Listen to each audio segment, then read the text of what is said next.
Welcome everyone, you're listening to Nephology, the podcast dedicated to crypto, accounting, business, finance and much, much more. I'm Joe David, the founder of Nephos Group in MENA. Please note that all conversations recorded are professional opinions, and if you'd like to know more or gain support, please reach out to the team directly. Now on to the next episode.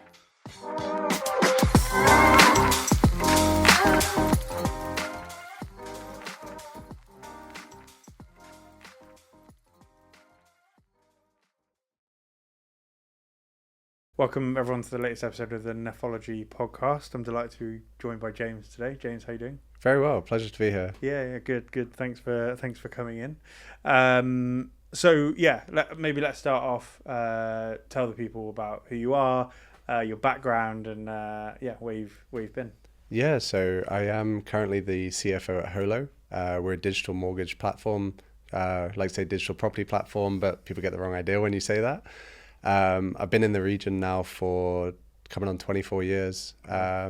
Traditional finance career. I was in PwC. Nice. I worked in oil and gas construction for a bit, and then moved into startups in 2021. I was at Tarabut Gateway, raised their Series A, moved to a HR tech called Ogram, raised their KSA expansion round, and now with Holo. Nice. Yeah, so just going around startups raising money, basically. Nice. I mean, it's an interesting, exciting world to be in. So, there's worse industries you could be working in than the startup industry, I think. Agreed. I think that corporate life is a great start. I'd never trade my 5 years at PwC for anything, but definitely enjoying startups a lot more than that world. Yeah, I actually never did the traditional kind of practice route. I went through industry, so I was in management accounting and that sort of stuff before qualifying. So when people talk about going through the PwC or the Deloitte or what have you route, it's not a world that I've personally experienced, but I know that we've got a few people from our team that have background in Deloitte, PwC, etc., and they bring a lot of extra skills that I didn't get in industry, if that makes sense. So I think it's definitely something that adds a lot of value to you as you go through your career. Yeah, 100%. I mean, it's still as tough as it is, and it is tough to work in Big Four. It's long hours, it's difficult work, but I still to this day, anytime someone who's doing a finance degree or anything like that speaks to me and says, where do I start my career? As much as I've trauma blocked the PwC days, I'll still tell them, go join a Big Four, go do 5 years there, because I think it's always quoted that 5 years in a Big Four is like 10 years somewhere else. And that's more to do with the amount of hours you have to work than anything else.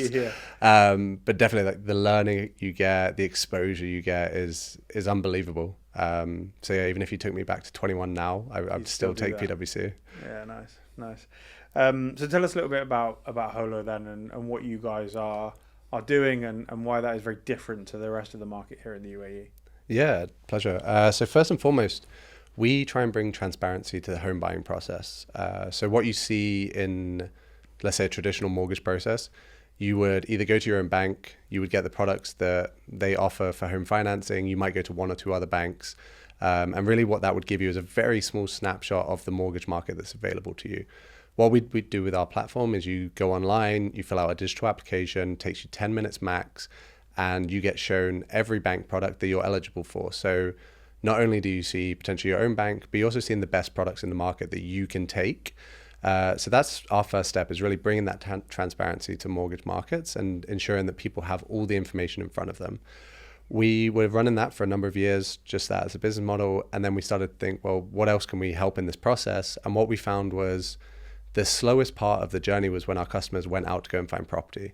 Because it's a very similar journey where they'll go and speak to a real estate agent who might have access to 10% of the supply in a building that they're looking at. So then they need to go to 10 agents to see 100% of that building. So we said, okay, how can we fix that? So we recently launched a product called Hub. And what we do with that product is once you've got your pre-approval for a mortgage on our platform, you get pushed to that platform with your requirements that says, okay, this is Joe. He's looking for, a 3-bed in MENA, budget of 3.5 million dirhams. That gets pushed to the platform. All the real estate brokerages in Dubai have access to that platform. They can send through right properties to our platform, which gets vetted by our team. And then you get a selection of those properties. So There's no more sort of going through the property finders and the debizzles, and there can be listings that no longer exist, or it could be that that agent doesn't have access to that property anymore. It's really, you would just get shown 3 or 4 properties by our team that fit your exact requirements, 3 listings, 1 agent, simplify the process. And when we ran it in testing, we found that the people who used that platform were actually finding property around 4 to 5 weeks quicker than the remainder of our customers. So for us, it's really been about that. It's just that transparency in home buying. It's the most important purchase that anyone makes in their life. And it's not straightforward. Mortgages are not straightforward for someone who doesn't come from a finance background. Finding property is an incredibly difficult process. It's an incredibly emotional process as well. So how do we take the pain out of those journeys is really what we focus on. Yeah, that's really interesting. And what I find interesting about that is if you kind of compare that to the UK, for example, typically in the UK, you find a property or an area that you want to be. And then you kind of find out who has that on the market rather than going to the agent first of all, whereas I think here people come to the agent first, if that makes sense. I kind of feel like they go to the real estate agent more and say, what have you got for me? Whereas in the UK, it seems to be more people go to the property first, and then whoever the agent is kind of irrelevant, if that makes sense. It does. And to be honest, what we see a lot is people rarely end up in the area where they first were looking. So someone will have it in their head that they're looking in, let's say JVC, they want to find a villa. A lot of times they'll end up in a villa in Ema South and that is because of a restriction on the availability, that they get tired of searching in those areas. And what you'll find is when you deal with a seller's agent broker, oftentimes they'll also be the buying agent, which can't happen in the UK. You have to have it on both sides. We're seeing the UAE move more towards that. And one thing we do at Holo is we only represent buyers. Okay. We don't do anything on the seller side. So you as a buyer, if you come to the platform, we have your best interest at heart. We're not trying to sell a property to make money for the real estate owner or anything like that. We really focus on buyers, and that is our core focus. We just want to do buyers.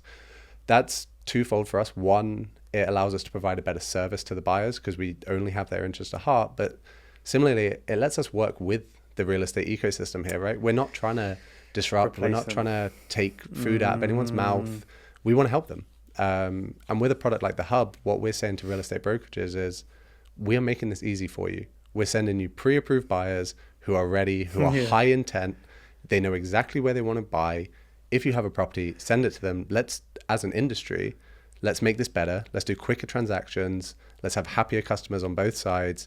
Everyone can still make money. Everyone still takes their agency fees, but we get to do more deals. So even if you do split commission or whatever you're doing on the brokerage side, you're going to net more because we're just doing more deals as an industry. Yeah, that makes sense. And like you say, not only is there more flow, but there's more qualified flow as well. There's more approved flow that has gone through. Like, you're not speaking to, I speak to a lot of agents because they get inquiries about kind of crypto transactions and stuff like that, right? And they maybe don't know what to do or how to handle it. So they speak to us given our crypto expertise. And the quite often we go through part of the process, and then all of a sudden this person doesn't have the money they say they're going to have, or things don't go right, or they don't move to the country, or whatever it may be.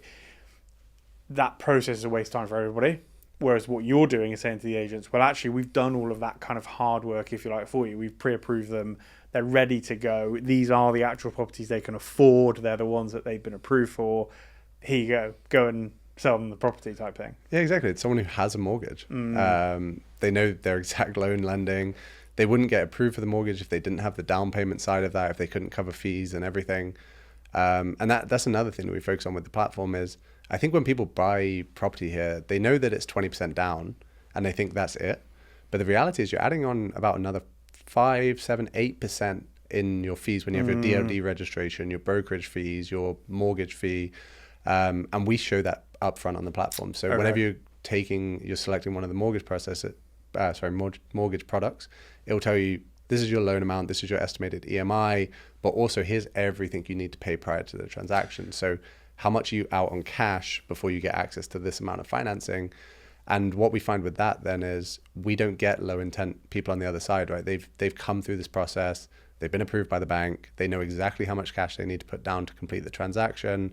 And then once they get to the hub where they're meeting and viewing properties, these are people who are looking to close transactions in the next 2 to 3 weeks. Yeah, amazing. And that process I was going to touch on then, that process that you talk about, that closing of the process and the actual transaction occurring, what sort of rough timescales do people find in the UAE from, getting approved for the mortgage versus, actually getting the keys to the property? Yeah, I mean, anywhere between sort of 3 to 6 weeks. Okay. A lot of that time is held up in property search. Mm-hmm.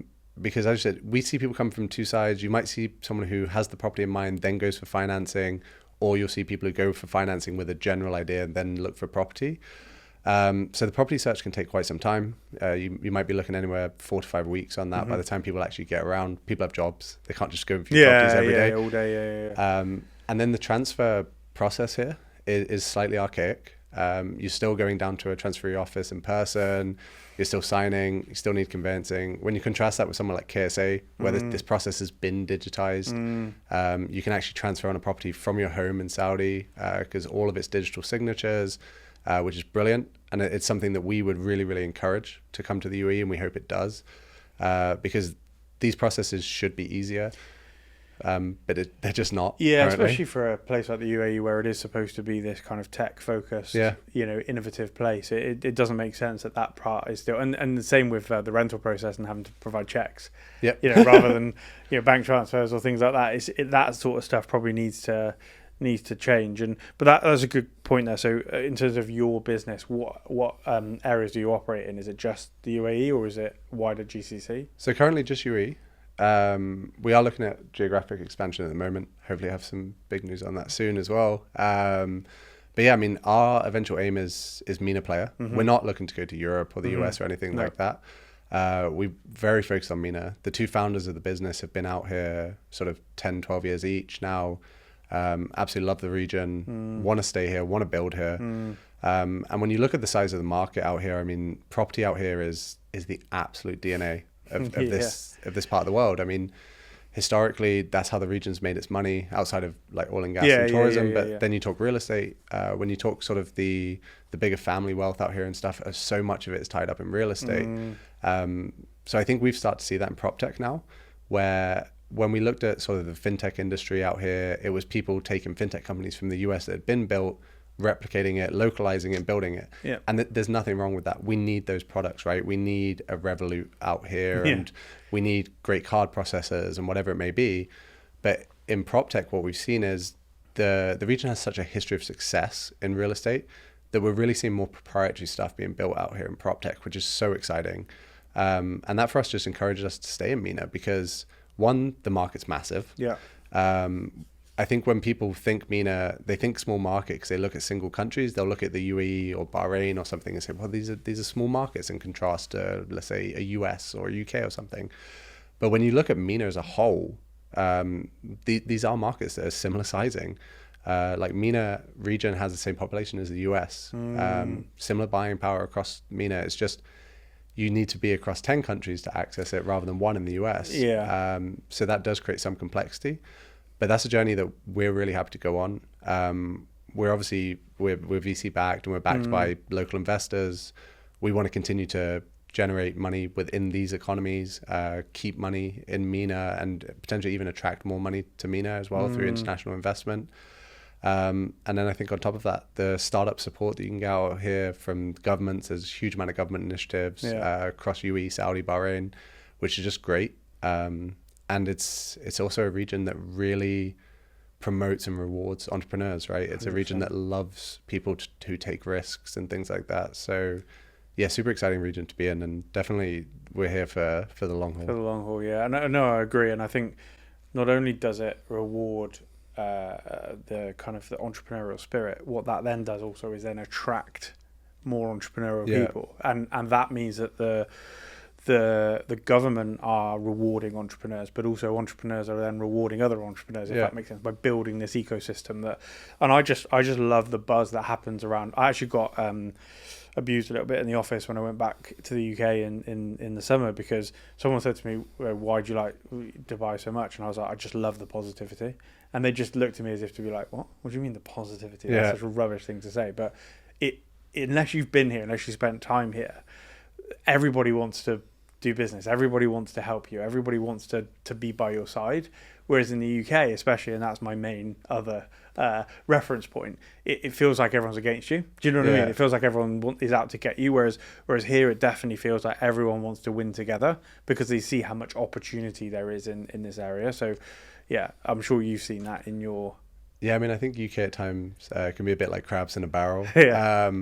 Whereas I think out here, because we're still at the very early stages of the economy out here, right? It's still, as a region, you're talking it's like 75, 100 years old-ish since it's been properly established. And there is just so much opportunity in front of us. And I think we're still at the stage where there aren't outright winners in a lot of the spaces that startups traditionally go after. So there's still a lot of space for people to come out and win. I think there's also space for people to be localized winners as well. And definitely agree. I think outside of the people that you're probably in direct competition with, if you talk to any other startups or any other scale-ups, whoever it may be, everyone's interested in doing a partnership. Everyone's interested in working together because I think so many people realize that for this ecosystem to actually grow, if everyone's super cutthroat and against each other, that's going to hurt everyone. So if we can actually go out, try and support, I mean, we look at this a lot, right? When we engage sort of lawyers and things like that, our first port of call is, okay, can we go find a small SME firm who's just starting out? Because one, it's great to support local ecosystem, but two, they pay you a lot more attention than the pricey lawyers, right? Because to an expensive lawyer, you're their cheapest client on their book. To a small SME, you're the most important client on their book. And similar to what you do with Nephos, right, with the accounting service.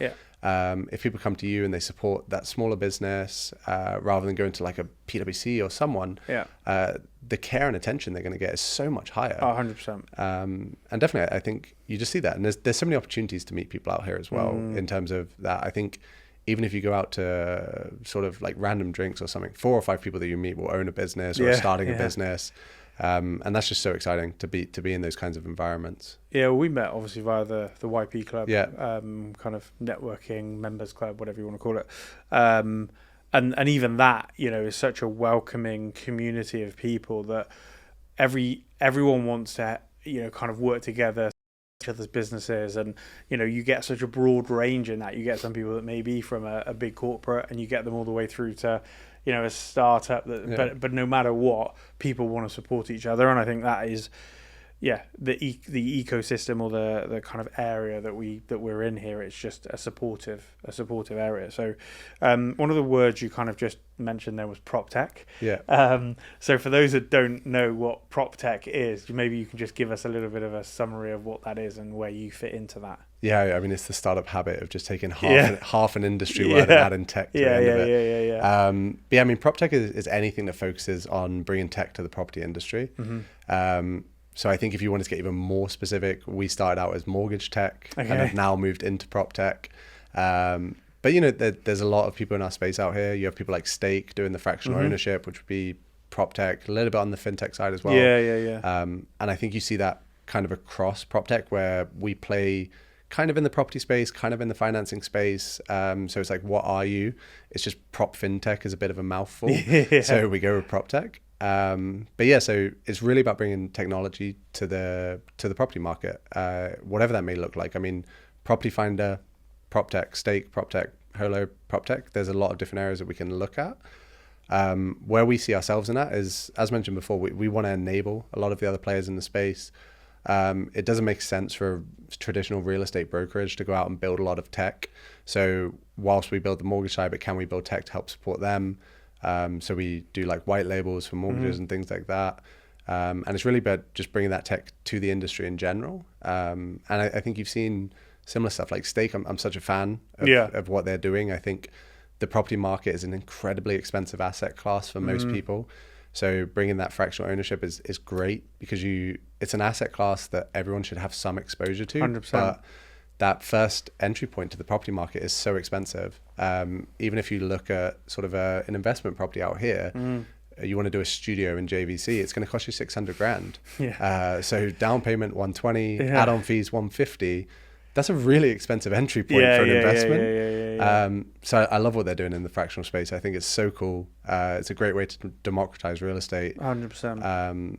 But definitely there's a lot of cool stuff being built across Proptech at the moment. Yeah, and I guess, that leads me on to kind of my next, question around the startup and tech ecosystem here in the UAE. We talked, I think, before we went live about how innovative this place is. But how have you found it? You've worked not just in Holo, but also in other kind of startup industries. How have you found this area in terms of how well they support and what they kind of do to support, if that makes sense? Yeah, I mean, I think I qualify as like a startup veteran at this point. I've been around I had my own thing from 2016. So in some shape or form, I've been around the ecosystem for about 8 years now. Had a lot less gray in my beard when we started. But I think it's such an exciting ecosystem. We are now coming into a point where you're sort of beginning to hit the first cycle of it. So we've had a few very big profile exits out here where we had Kareem to Uber, Yep. You had Swivel listing, you had Anghami listing, you had Souk transaction to Amazon. And then that was kind of it for like the big name exits. But I think what we're seeing now is the ecosystem has got to a point where we're going to start seeing multiple companies exit per year, which is really when you know that you've hit that first sort of cycle point in an ecosystem. And I think for anyone who wants to start a business or is in the space currently, that should excite you, because generally what happens when founders begin to exit their businesses is a lot of them will put that capital back into the ecosystem. Yeah. So they'll either go and start mini VC funds and invest. They'll start writing angel checks. Similarly, you'll have a lot of employees in those companies who benefited from ESOP programs, who now probably have enough money to go and start their own business. So I really think we're getting to that stage now. Historically, there was always a lack of later stage startups here. There was a lot of early stage, but there wasn't those big names to aim for. Now when you have people like Tabby and Tamara in the market who are incredibly successful, who are getting closer and closer to those exit points, everyone sort of has that big brother to look up to now. It's not just Kareem as the one shining star. Yeah. There's really more now to aim for and more to think about. I think on top of that, we've seen a lot more international VC interest in the space. And that comes from people like Tabby being successful. Yeah. And Swivel, however the list went, it does come from people like Swivel listing on the NASDAQ. Because now international players are starting to build a bit more conviction in MENA. I mean, historically, people have always been concerned about sort of political risk and regulation risk out here.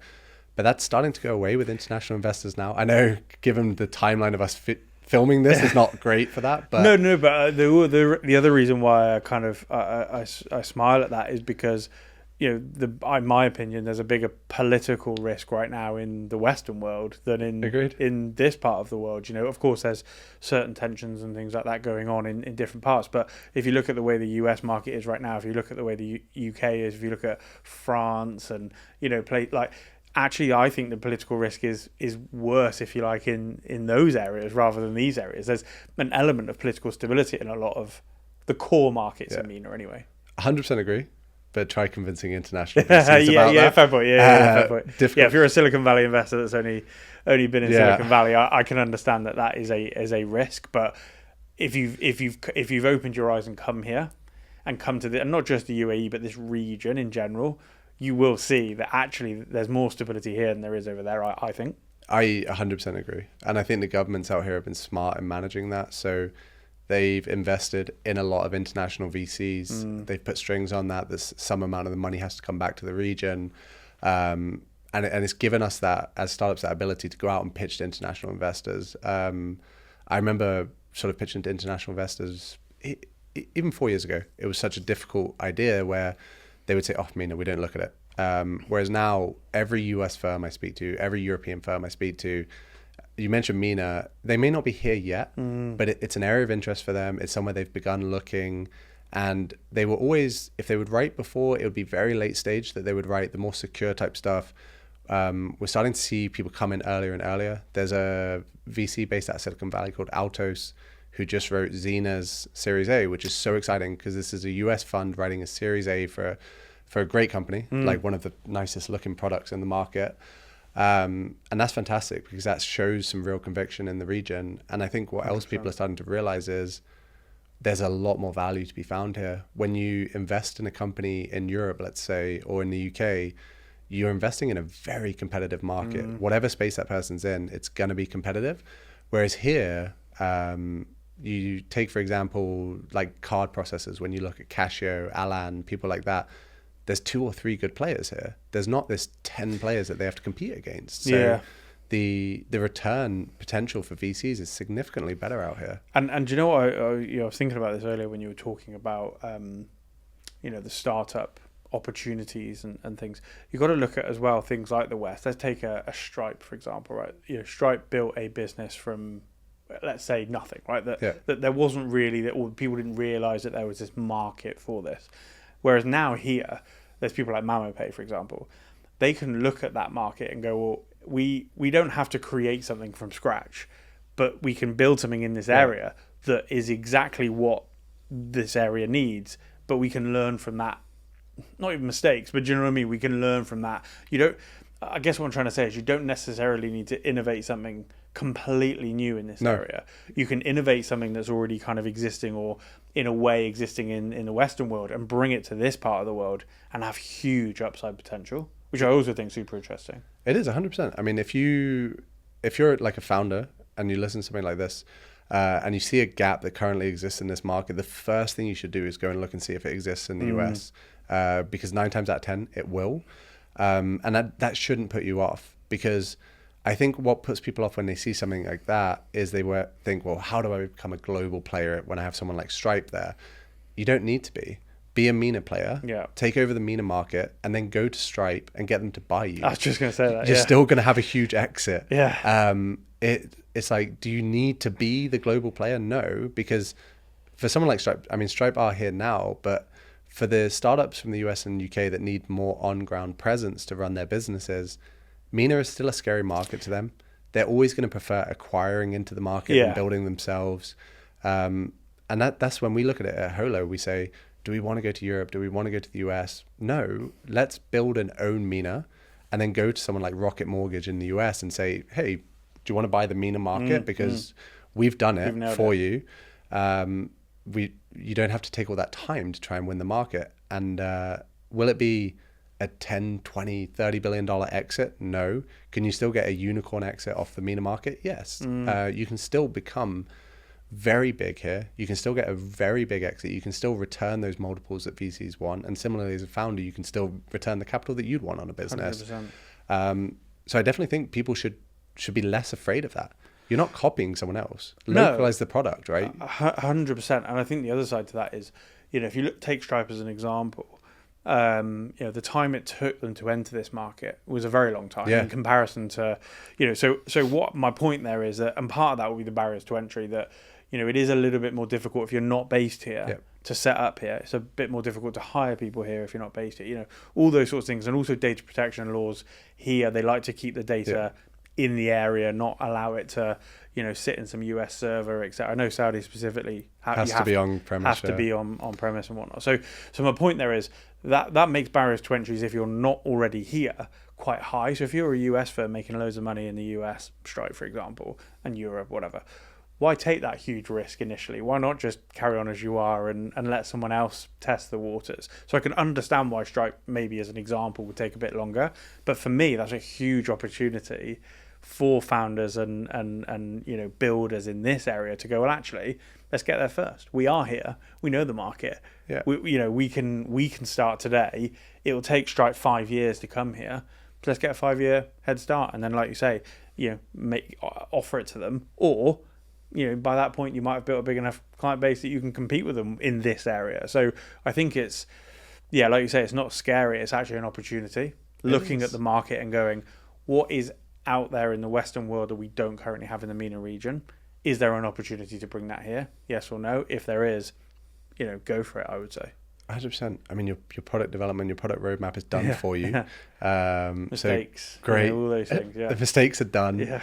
You're going to make different mistakes, I guarantee it. Yeah. But at least you won't make the same one Stripe made. And on top of that, when you look at this region, we love supporting local businesses here. So if you did have a big market presence and a Stripe came, people are going to stick with you because people prefer the local builders. Funds out here, capital out here prefers supporting local business. Obviously, they make their investments globally when you talk at like a PIF level and things like that. Yeah. But at a VC level, they want to support local players. They want to support local founders. So that there is a huge, huge opportunity. And there's so much here. that's uninnovated, that's not built yet, that is or isn't built elsewhere, but that there is still so much opportunity. And I think we see that in how many new entrepreneurs come every year, and how many new founders we see every year, and how many new companies we see every year.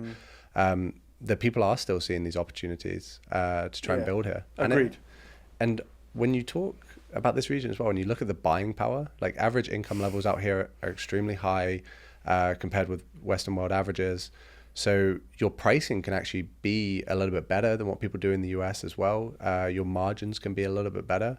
And I think we've seen that in MENA, where generally companies can operate at a bit of a better margin in the same industry to the US. So there is huge opportunity to do this. And if you have, let's say you build the Stripe equivalent here, like a MamoPay, and your margin is 11% and Stripe's is 7%, that's an automatic acquisition for Stripe because 100%. they've just raised their margin a bit. So you can be super attractive. And that's when I have those conversations with founders, I always say start thinking about that now when you start the business, in terms of who could acquire you, who's your international comp. Because one, you're going to need a comp when you go to VCs to value the business and things like that. But two, when you start getting some traction, start thinking about how you approach those firms. And it doesn't have to be a direct where you're reaching out to the owner of Stripe, but how do you make sure that you stay on their radar so that they start thinking about it? Because I think you'll see a lot of acquisition exits in this region. Yeah, no, I totally agree. I think the core as well, I think, for a lot of these is when they come to these markets, so let's, and again, I'm picking on Stripe, and I don't mean to, hopefully Stripe aren't going to sue us for for talking about them, but I'm just using them as an example because a lot of people know them. But for example, they might look at this area and go, oh, well, we should be in MENA, so we'll put a satellite hub in MENA. And that's all they do, right? Yeah. And then the problem with that is you don't get proper traction because you're not here. So you then go, well, it's a rubbish area because we're not getting any traction. And then a company that's born and bred here gets huge traction, and they look at it and they go, why are they getting traction and we're not? And it is very much a buy local type scenario here. People want to buy local. People want to spend their money on local, GCC, UAE, MENA businesses rather than necessarily the big corporates from the US and stuff like that. So I think if you are a big corporate and you're looking at coming here, come here properly is what I would say, because if you come here half-heartedly, I think you'll struggle. Oh yeah, it's going to be terrible for you. And I think like on that buy local, right, we both work in finance, like we have to deal with payment processes.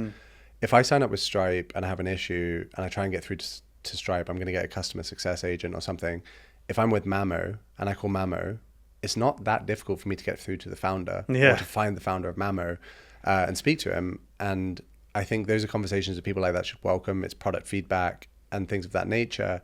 But similarly, you feel extremely valued as a customer when you can get that level of access and you get that level of support. So if you're a corporate, it's not just about coming here with a big presence. It's about understanding the region as well.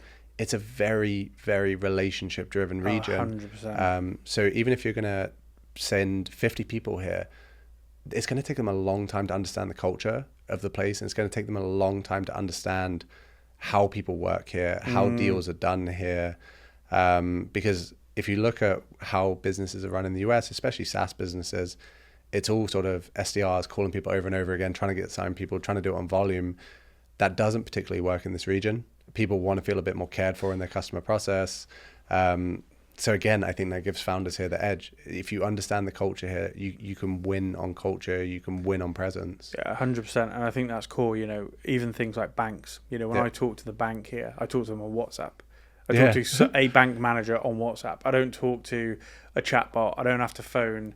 We had an issue with NatWest in the UK, with our UK business, and we had an issue with access to the bank, and it took us like 5 different calls, getting passed around 10 different people, and we still haven't got it resolved. They've said they'll write to us, and we're waiting for them to write to us. And it'll be by post. Yeah, exactly. So, I could message, the guy on WhatsApp and say, look, I've got a problem with access. What can we do? And I guarantee you within 10 minutes, someone from the tech department of whoever will be calling me up and saying, how can we solve this problem?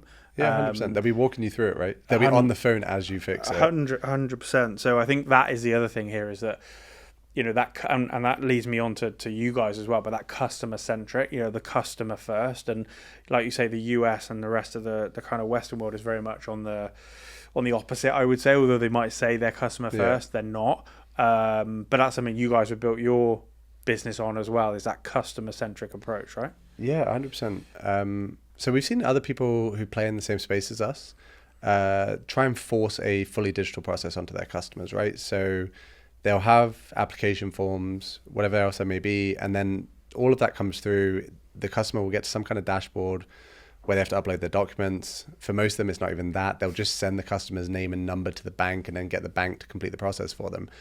For us, so the two founders, they owned traditional mortgage brokerages before the business. They understood the mortgage process extremely well. And what we knew from the outset was buying a house is an extremely emotional decision. You might take a credit card, you might take a car loan without speaking to someone, but you are never taking a mortgage without speaking to someone. This is a 2, 3, 4 million dirham purchase. Even if it's just for 10 minutes, you want to speak to someone. Yeah. So we made sure to put mortgage advisors in that process. So when you complete your application with us, the first thing that will happen is a mortgage advisor will reach out to you, confirm your details. One, that's great for us because it confirms the intent, it confirms the lead, it confirms details. But for the customer, it gives them that comfort that they're dealing with a person who has it. And people buy from people, right? So that works for us. Then it's more about the transparency side is the other area where we win on customer centric. We are not tied to any one bank. We do not incentivize our staff on pushing cases to any one bank, whatever it may be. It's really give the customer the best product. If they want the cheapest rate, show them what the cheapest rate is. If they want the mortgage that completes the quickest, show them which one completes the quickest historically. But fit it to what the customer wants is something we preach over and over again. Sorry to interrupt, just to jump in on that as well, because from my limited knowledge of the mortgage market in the UK, brokers have a panel, or they are tied, typically they're tied to a network. Yeah. They might be directly authorised with the FCA, but typically they're tied to a network. That network will have a panel. And let's just take HSBC, for example. HSBC might decide not to be on that panel, or for whatever reason, the network doesn't bring them on that panel. So they call themselves whole of market. Yeah. They're actually not whole of market because they don't have stuff that isn't on their panel, right? How does that, you just mentioned about giving people the best rate, or you talk about giving people the quickest completion time or what have you. How does that same process work here? Is it genuine whole of market? So for us, yes. Not for everyone in the market. Not everyone's tied up with every bank. Okay. We actually are. I'll say there's around 23 banks here that lend. Okay. At any given time, probably 10 to 12 of them are actively lending in the space. So what you'll see on our platform is all of the banks that are actively lending that you are eligible for. We're not going to show you products that you don't qualify for based on your income or whatever it may be. But as long as that bank is actively lending in the market, we will be able to show you their products. We ensure that we have that whole market coverage for that exact reason, that we don't want to be with this bank or that bank or even be seen that way.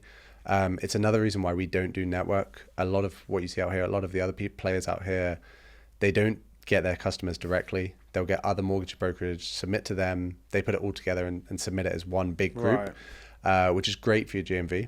It's terrible for your working capital because you're paying all that money out to the other brokers. For us, that's why we focused solely on D2C, because one, in that journey, we get to own the customer, which is brilliant because you can sell other services to the customer. We also can build better personas. So we know what product that person ended up taking 4 years from now. We know what their rate was. We can reach out to them with a refinancing offer, whatever it may be.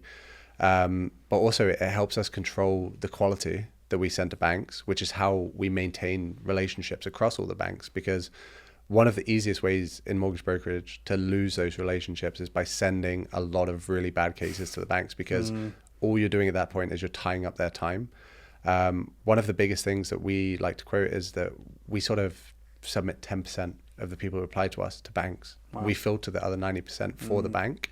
And that's probably the bank's favorite metric about us. And I think here more than anywhere, banks are incentivized. Or the banker is incentivized to get a deal over the line, right? Whereas I'm not saying that doesn't happen in the UK, but it's much more controlled. There's a lot more regulation in the UK than there is here. And so there is a lot more, banks don't want their time wasted. So I'm sure that if you're quoting those numbers to a bank, I'm pretty sure they'll be delighted to hear They are, because we're that extra filtration level for them, right? And that's what we always say to the banks, that we're not taking away your business. We're actually making your business better. 100%. We're probably saving you on overhead costs. We're saving you on headcount because we're doing a lot of that work for you. And for those customers that are part of that 90%, we still retain you in our database. So if you couldn't get somebody to the bank because your down payment wasn't ready, like, we can make an estimate of when that would be ready. We'll retarget you with marketing and say, hey, are you still looking for a mortgage? And just have those touch points, which you don't get if you don't own the customer. So that's been so important to us to remain D2C, because it just adds so much benefit to the business. And on top of that, the unit economics when you're D2C is significantly better than when you're doing network, because I'm not sat there as a CFO wondering why 95% of my cash is walking out the door to another broker. Yeah. I actually get to retain that. It's funny, isn't it, where sometimes you talk about these things being the right thing for the customer, the right thing for, say, the bank or the third party that's involved, and also the right thing for your business. Like, you know, people look at these things and say, well, they can't all be true, but they actually can. And that's where the perfect business model comes in, where you can actually please everybody in the process properly and still make money. And that's fantastic. And that's why we say we're enablers, we're not disruptors. I think everyone who gets into the startup space is very, very obsessed with calling themselves a disruptor or being a disruptor. And I'll make this caveat now: disruptors do not succeed in MENA. Yeah. The people who succeed in MENA are people who enable the ecosystem, especially in what we do, where we do deal with a lot of real estate agencies. If we ever started touching the selling side of property, we're killing half our relationships overnight. Which is terrible for us. We don't want to do that. We want to get, like I said at the start, we want to get these brokerages more business. It's why we focus on one side. We have our competitors in the market and what we do, but it's really, we want to enable the ecosystem. And I say that to anyone who's starting a company now.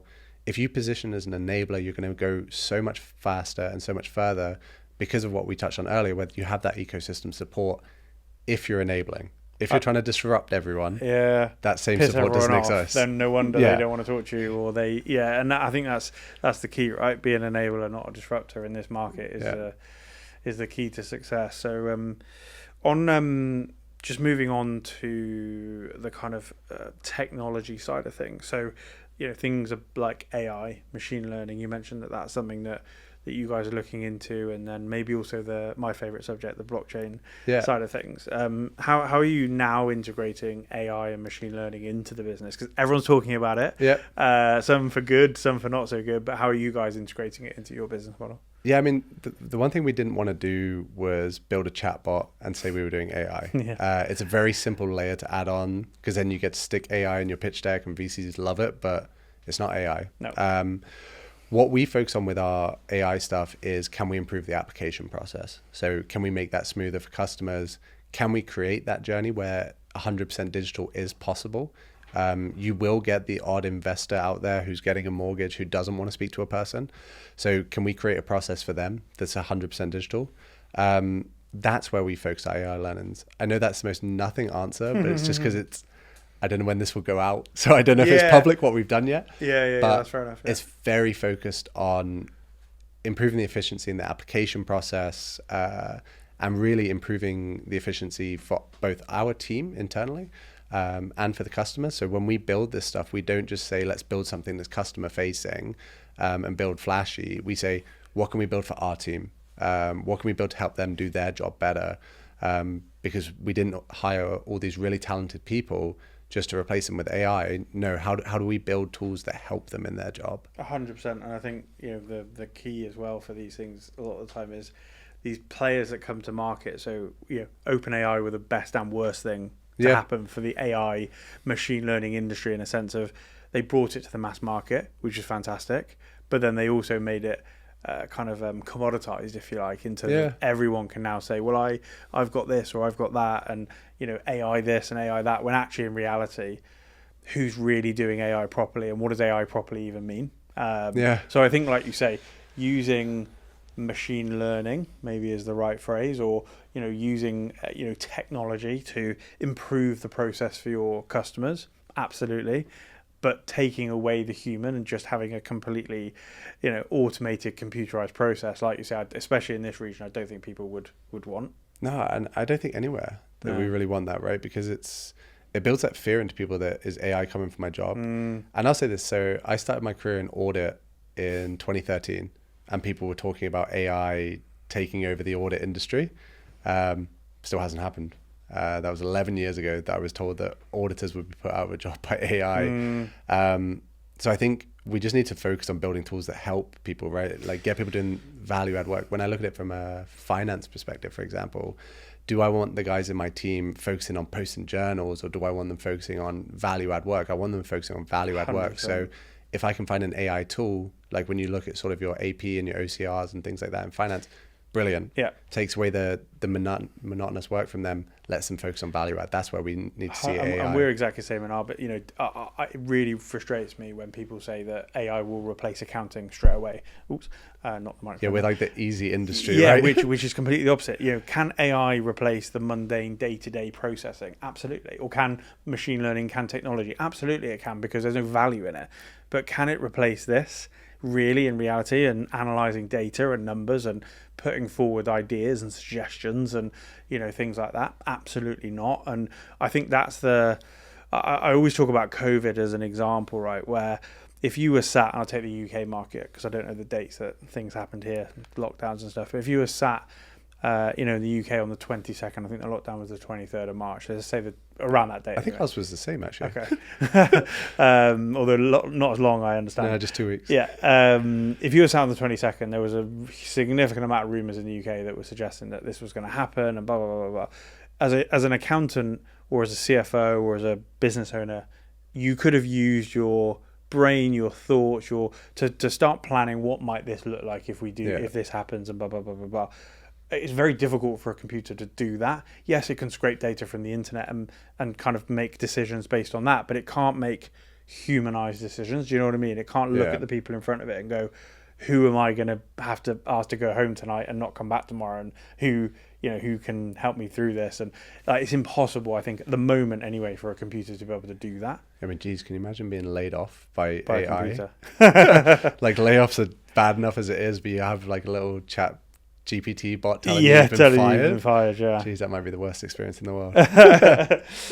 And then I guess touching on blockchain as well, we talked about it before we became on air, and blockchain word is used, and then immediately someone thinks crypto or Bitcoin or whatever, right? But I know and think that it goes a lot deeper than that, and you do as well. Where do you see, briefly, where do you see blockchain enabling this industry?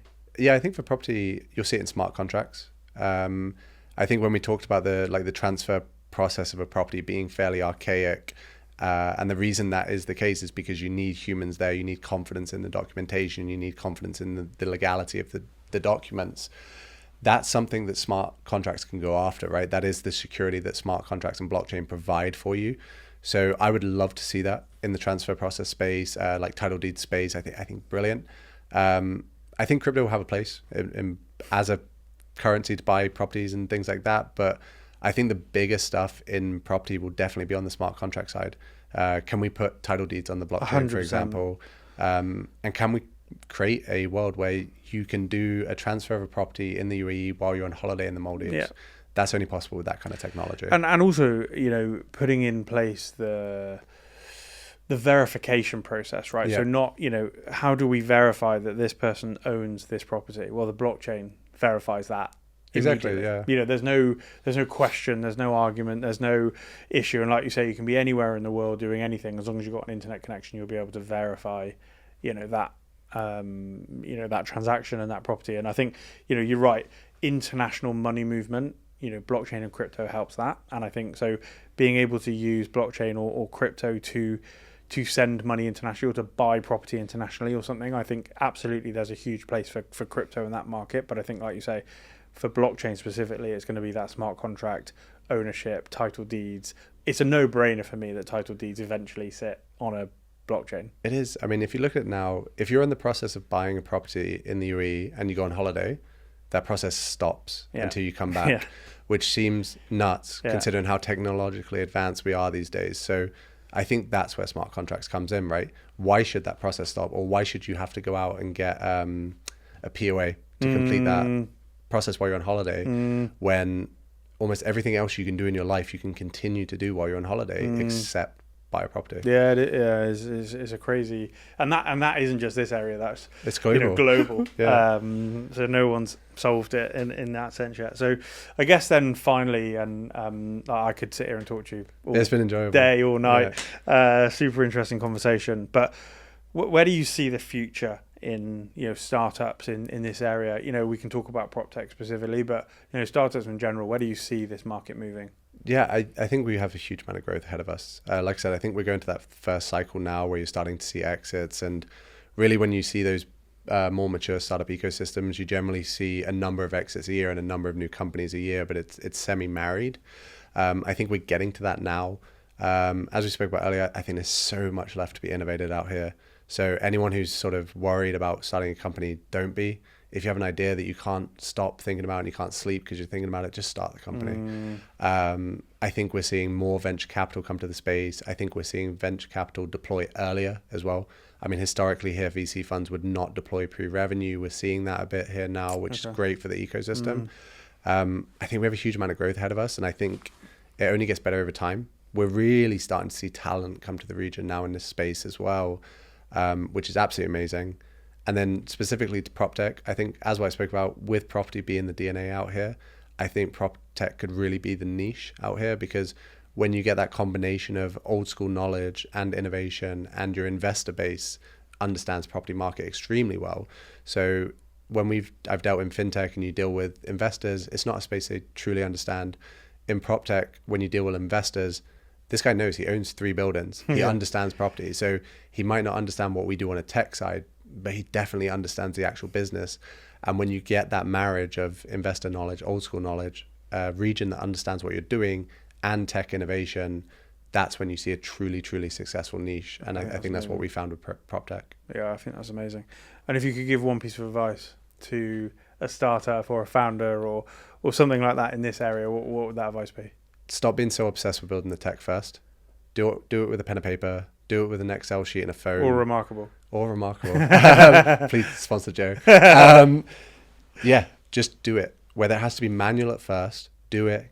Prove product market fit. Prove that there's a market for what you're doing. Then build the tech. People want to sit there and build perfect tech and then launch. It doesn't exist. Google doesn't release perfect tech. So just solve the problem, then build the tech. Amazing. James, thank you so much. Yeah, likewise. Really super good. Enjoyable. Yeah, really good to have you on. And for those that want to reach out to you and Holo, where can they find you? So Holo at useholo.ae. Myself, you can find me on LinkedIn. If you search James Evans, I should come up. Yeah, we'll link everything in the show notes anyway. But James, thanks for coming on. Yeah, thank you for having me. Cheers. Absolute pleasure.